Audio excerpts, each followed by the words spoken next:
How do you say the director's name? F.W. Where's the drum roll? It's clipping out my beautiful ears. Jesus. I got hit by a car recently. Usually my teeth are a little different, so headlights, people. Headlights, very important. You go out there, you never know who's flying around, walking along the road. Turn on your headlights. You look the way I felt when I was dressed as Santa Claus.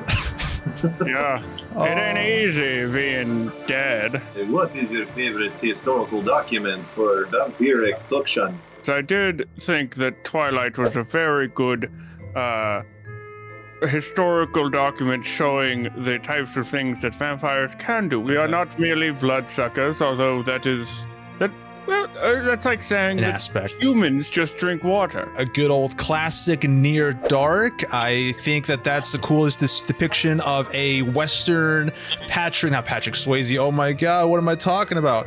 Bill Paxton. Bill Paxton. Rest in peace, Bill Paxton. Put some respect on his name. Bill Paxton, super cool vampire guy, and it's real awesome. And I'm pretty sure that inspired the Preacher vampire, Cassidy, which is also a cool guy with sunglasses. And any guy with sunglasses is worth aspiring to. So, Near Dark. It's on Shudder. Check it out. Now, it's either the original Let the Right One In, which is one of my favorite horror movies of all time, but the other one, which I absolutely love and I really want to watch again, is Only Lovers Left Alive, and I think that's Tilda Swinton and Benedict Cumberbatch as vampires. I will say that I like the lost men with they are still growing up. They're kind of boys. It was very enjoyable watching the children. And speaking of leather wings, welcome to the Real Stupid Review Show. Ooh, so exciting. I am here with Izzy, Nick, myself, and Jokes Furatu himself. Oh my God. Out of the dark depths of Transylvania comes flying in this man to speak on one of his great-grandfathers, or I don't know exactly where in the lineage he hits, but... That's my cousin. So this week, I have been brought on the show and killed a man who looks similar to me to review Nosferatu, a documentary made by my cousin, Count Orlok. I'm tired of all of this liberal Helsingism. They're always painting us as the bad guy just because we're super white and like to sneak into people's bedrooms and kill them at night. All right? We are people too. This is our culture and our heritage is to kill people and bring plagues to the small people of the land. This was really interesting. This is something I've been wanting to watch for quite a long time, just due to this like iconic aesthetic that Count Orlok, Nosferatu, etc. has. It really is a gorgeous movie, especially considering just how old it is. The technology they had available to them in 1921 is probably when they were filming this. The set design, the costume design. I mean, by today's standards, you look at it like, oh, I know that's this, I know that's that. But in most scenes, his makeup, his prosthetics all look pretty damn good. My overall issue with it, as looking at it from like a modern eye, is it is very slow.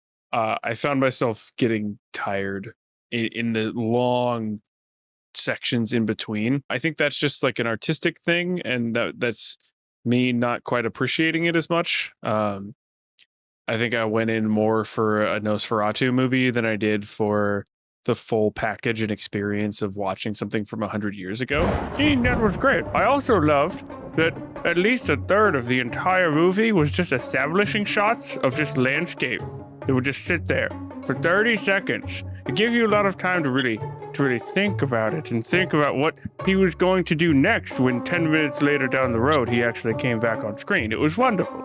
He was the hardest working vampire. Before Familiar even, he lifted all the caskets and moved the carriage and cleaned the house. And fucker did everything. So I will give a real review. So in 1897, the book was made, and then the publisher took all the rights to this book, and Bram Stoker got no rights at all. He just was poor and had no wealth, and he was sick as hell, and he died in 1911. I think it's awesome that it's able to survive what it survived. It is a complete ripoff of Bram Stoker. They actually spent so much money publicizing the movie. It wasn't the movie's how much it cost to make the movie. It was actually how much they spent to advertise it. They were doing like street parades. They were doing flyers. They bankrupted themselves just actually advertising the movie. Germany, the German judge actually said to destroy every copy in Germany, and luckily some copies did make it to Turkey and U.S. and actually survive. So it's actually really cool to think about, because the movie is in itself really cool, really scary, so to speak, because you think of a movie that has like out in the open scares, like Nosferatu, Orlok, he jumps in the doorway. It's not very scary for him to jump out, but at the same time, to see a vampire in full motion and the fact that he's going to kill this person, it's kind of that out in the open scary, kind of like Exorcist nowadays. Like, you know what I mean? Exorcist doesn't really do jump scares. Everything's scary right in front of you. So it's like you can kind of thank movies like this. To be honest with you, I like this movie more knowing that Bram Stoker's film was actually made, and it was made so much better. But I'm happy I saw it. It was definitely respectful that we got to see that I got to finally see it. I was very excited to actually enjoy Nosferatu. It's been on my list forever. Great man. He was really fun, and we loved to hang out, and he threw good parties, good orgies. It was very good. We love to talk about it for days. He let you go to his orgies. Back in the day, did you not get invited? No, he said that having another vampire would be weird. It wasn't that much. The budget was hella low, right? This was like cheap as fuck when they made it. Bankrupted the company. Yeah, apparently I heard it was a very low budget movie. I mean, I feel kind of lukewarm about this one, to be quite frank. I love the parts that are very like iconic. There's a lot of like shadow play that's like pretty good. I like that it is a slow burn, more on like kind of a lingering kind of like atmosphere instead of like overall like fear. I love the soundtrack. I think this movie has a baller ass soundtrack, and that was meant to be like played live with like everything. I like Nosferatu's like look. I was like, okay, this is most of the time vampires are like these handsome ass looking motherfuckers. Like it is early horror, but at the same time, like it's definitely not scary. I think by today's standards, I think haunting is probably a better word, but at the same time, there are some like technical aspects that take me out of it a lot. And obviously there are like things that you couldn't really like take care of back in the day easily, like night and day transitions, being one of the biggest things that made me go, the fuck is happening right now? Like, one is orange, one is blue. How do your eyes work? I'll still check this out, especially for like people that are like horror fans that want to like go back and know where a lot of this shit like started. Is like what a German loose adaptation of the actual Dracula novel. Started with us. True. It did start with you. Hey, speaking about you guys, how's Vlad been doing? He's dead. Vlad. Oh, he's dead? Don't you ever fucking bring up Vlad to me ever again. Was he invited to the orgies? That's how he died. He was stopped at the door. We do not do orgies with him, Vlad, anymore. Well, you could definitely tell this movie's old as shit. It is gonna be hard to really kind of speak on it. I did like how abstract everything looked. It did. There's surgery happening on screen right now. Are you actually cutting them off? There you go. You're free. You're free. It's okay. You suck at the straw. It's a very simple plot. What I did like was the mood that everything set, with scenes kind of being very drawn out, but even for not being kind of purposeful, I still kind of found my own purpose in that, or like again that extra breathing room that a scene would give you. I was like, ooh, kind of eerie, kind of getting in my hot topic headspace. I was like, oh yeah, I want to get creepy. Like I think I really tried to put forth an effort to kind of feel what it was like in 1922, which I'm assuming at that time period, it would have been much more effective. I think it is fun. I was telling Cody earlier, Jokes for Ratu earlier, that I think this is kind of a fun one, especially for the music, how kind of crazy it goes. This is something probably toss up in the background, like of a Halloween party, just kind of look up occasionally and just see the kind of weird imagery and just kind of listen in and enjoy the music and the ambiance. Because I think that is something that still translates for today. Just it does give you a feeling. It does put you in a spooky vibe. You mentioned ripoff, and I'm curious, like, when does it go from adaptation to ripoff? Is it because he made an active attempt to like change it so it wouldn't be like compared, that way you don't get in trouble? The story is almost exactly the same. And the reason why they changed it is because they didn't want to pay residuals.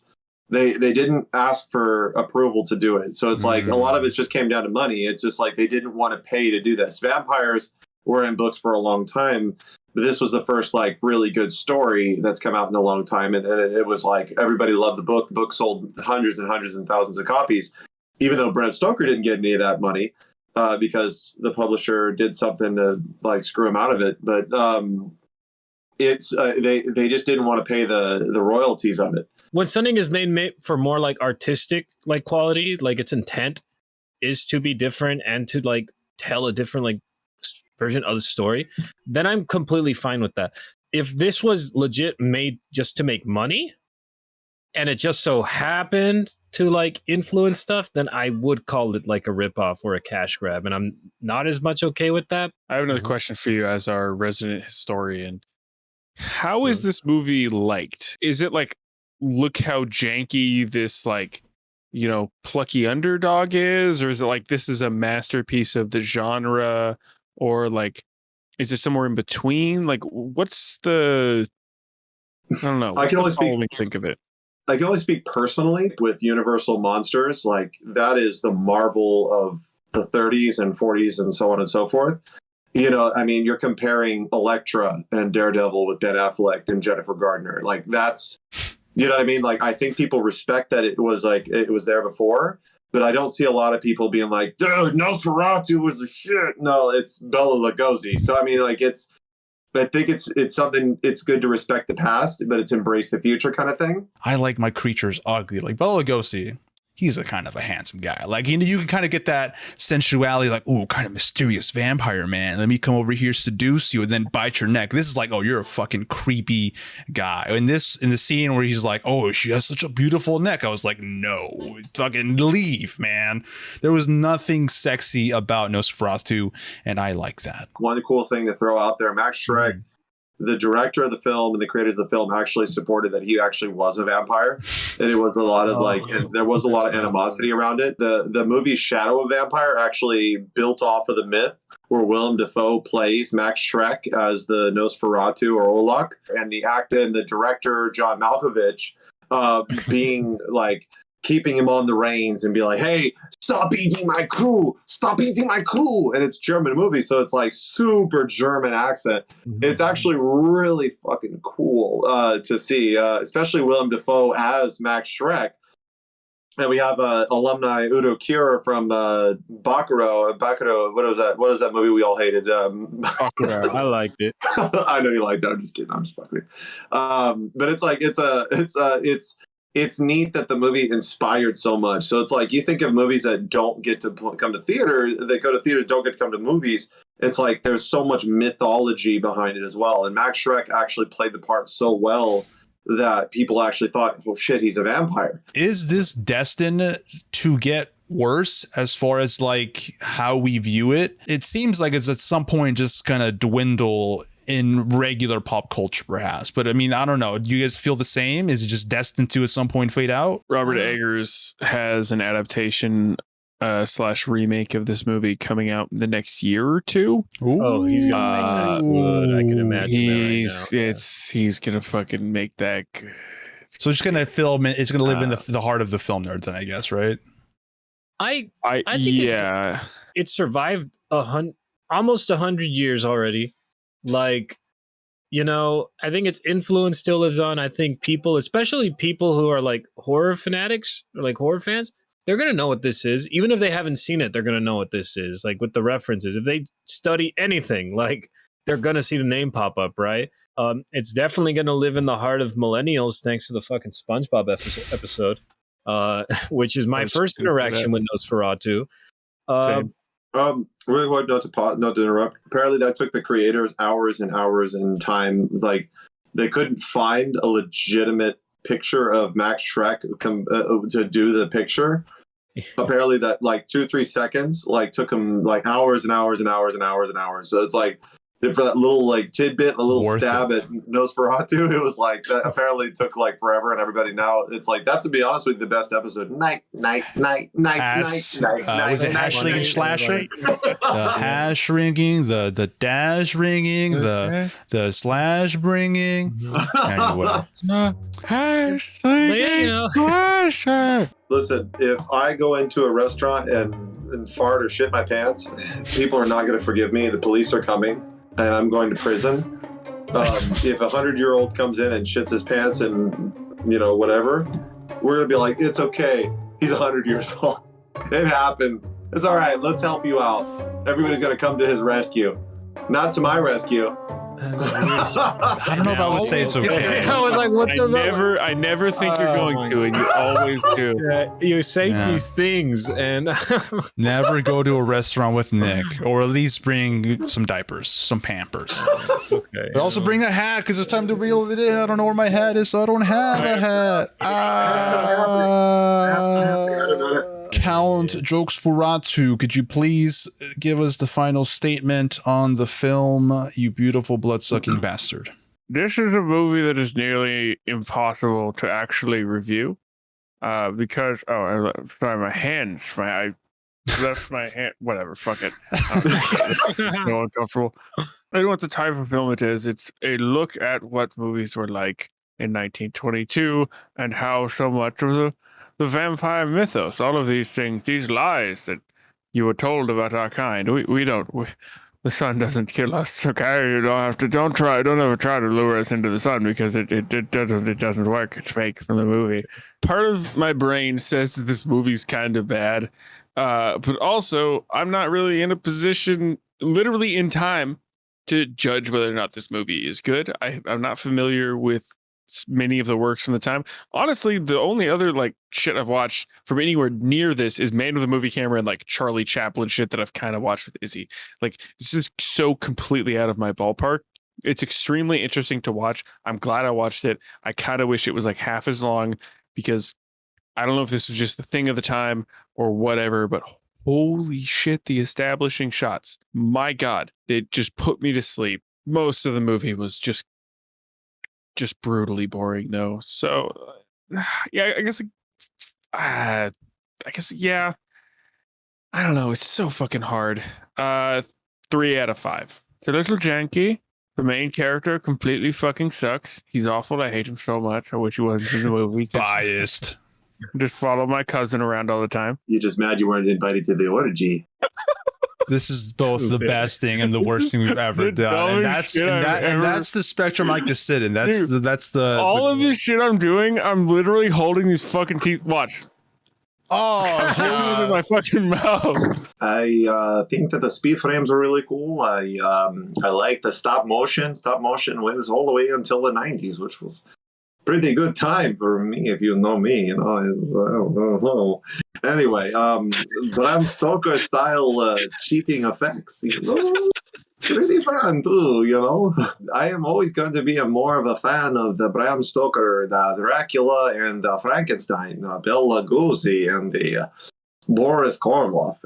You know, Bela Lugosi, he plays lots of hats. I don't see Max Schreck lots of hats. You know, he plays this vampire and that's it. So, you know, Bela Lugosi, he play Frankenstein, Igor, he play Dracula, he play all 3 shit. He do a lot of cool shit. Personally, you know, he's my buddy. I like, you know, Orlok. He's in lots of Rob Zombie videos and he's been pretty good friend for about 300 years. So, I'd probably say, personally, I think it's a good movie. It's 4 stars. 4 stars, it seems fair, you know. 5 if it wasn't cheating. It cheated a little bit, you know. in general, I like history. Like I like that kind of shit. But to be quite frank, I would not watch this movie again. I got what I wanted. I can now say I've watched Nosferatu. I like that it feels kind of gothic. You know, I like that the title cards are in that font to kind of add to that, you know, but everything else, to be honest, like, I'm not the kind of person that says like, oh, but look at its influence. Like, for me, it's like, okay, is it influential and does it still hold up? Can I watch it? I would not watch it again. You know, I love I love what it has brought, and I will not deny it that. I will never deny something, its history. I don't know if this was made because they really like Dracula and they just wanted to do their own take on it, but at the same time not get sued for making Dracula, but still get sued because you made Dracula. So like there are a lot of questions that I cannot get answered right now, but I'm gonna give it a 3 out of 5. Listen, I'm all down for the vampire orgies because I am also a vampire now. Oh, look at this. that is Wow. horrible. This is... Oh my god, that is so I need a vampire voice. I don't know how to do a cool vampire voice. Hey, look at me. Come, hey, I'm walking here. Count Bronxula. Hey. There's a spider web. There's a spider web on this one with Nosferatu hand. I do think that over time, this might be harder and harder to come back to. I don't know really what circumstance. I'll be like, yo, let me throw on Nosferatu. This is the jam. I definitely like the soundtrack. Pull up the Spotify, pull up the YouTube, like give me some kind of spooky ambiance of the Oregon playing around, blasting. The overall setting was great for a one-time experience, but again, you could definitely tell this was made forever ago. But I still appreciate it for that reason. I was saying earlier that my general preference toward hideous monstrosities. I mean, look at this thing in front of you. I did love the character design. I was never scared, but I was, off put by the horrendous visuals that is Nosferatu, and maybe as you are by me. Well, that tidbit didn't suck. And you know what else doesn't suck? The things Nick is about to recommend to us. Check out the entire Universal Monster Universe. Frankenstein, Bela Lugosi, Boris Karloff, Dracula, Creature in Black Lagoon, Invisible Man, Mummy. So much. Enjoy it. King Kong with stop motion effects. It is so strong and so beautiful. There's also another controversial movie I'd like to recommend. Freaks. It came out in 1932. It's only an hour long because the film was hidden and turned off and cleared out of the existence. The existence go away. Definitely worth checking out. It's still very scary. Enjoy it. That's all I got for recommendations. Go, Nosferatu. I see. What do you have for us? I watched a movie called Jigoku by Nobuo Nakagawa. After a young theology student flees a hit-and-run accident, he is plagued by both his own guilt-ridden conscience and a mysterious diabolical doppelganger. But all possible escape routes lead straight to hell. What if we made Dante's Inferno real? And I was like, oh shit! Like, it's insane. It kind of like disturbed me. It was like it was cool though. I picked a random movie to watch that night, and that was it. Next movie I watched is Youth of the Beast by Seijun Suzuki. Simple thing, it kind of reminded me of It's Always Sunny in Philadelphia, except it's not a comedy. But anyone know that episode where Mac is playing both sides so he could come out on top? Yeah, that's what's happening. That's what's happening here. This ex-cop decides to infiltrate 2 sections of the Yakuza, try to find out who killed his buddy and what really happened, because it's put off in the beginning as a suicide. Well, thank you for that. And for mine, I will recommend 3 horrific things for you to watch. Number 1, What We Do in the Shadows. I know I've recommended this before. It's fucking spectacular. It will change the name Jeff in your mind forever. It's hilarious. I'm gonna stick with horror.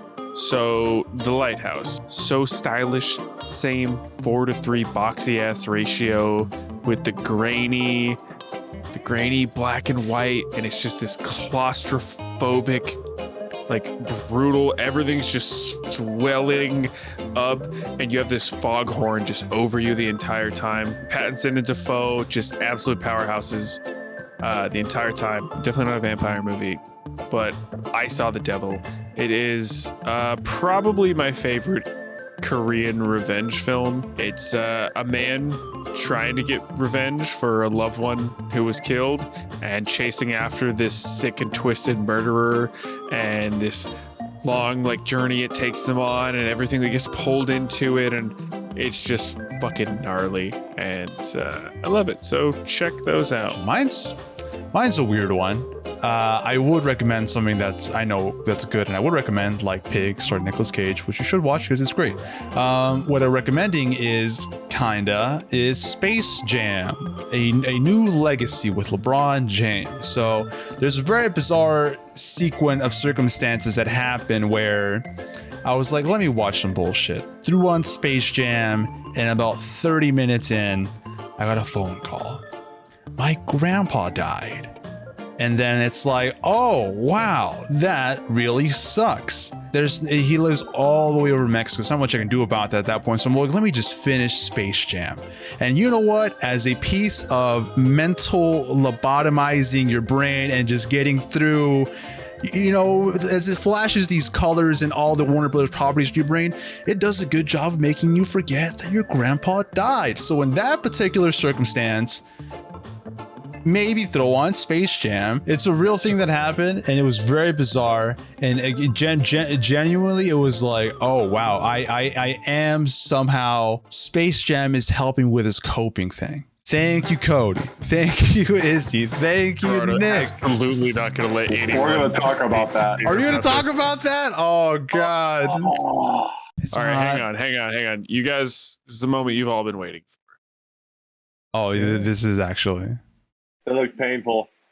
Oh, Now you look like you're the God, front this man for a is black metal band. worse. It's pretty sick. Oh yeah, you're ready. Like the front man for the thing Gorgoroth. is, I'm sorry about that, Gerardo. Just first and foremost, Thank that you. really Thank sucks. you. Yeah. Second of all, No. I don't understand how Clockwork Orange is allowed in there, but Pepe Le Pew is not.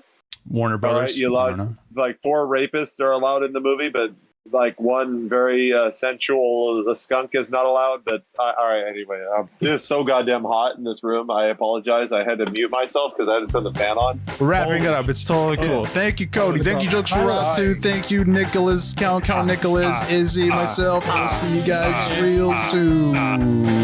Goodbye. Oh, my hand! Eddie was holding a random piece of me, and I think we should all be A concerned. lot. It was like A slab. multiple pounds of ground beef. A hopefully. biblical stone slab worth of meat, you know? Like it you- fit at least 8 commandments on that fucking. I'm making slab. meatloaf, god dang it.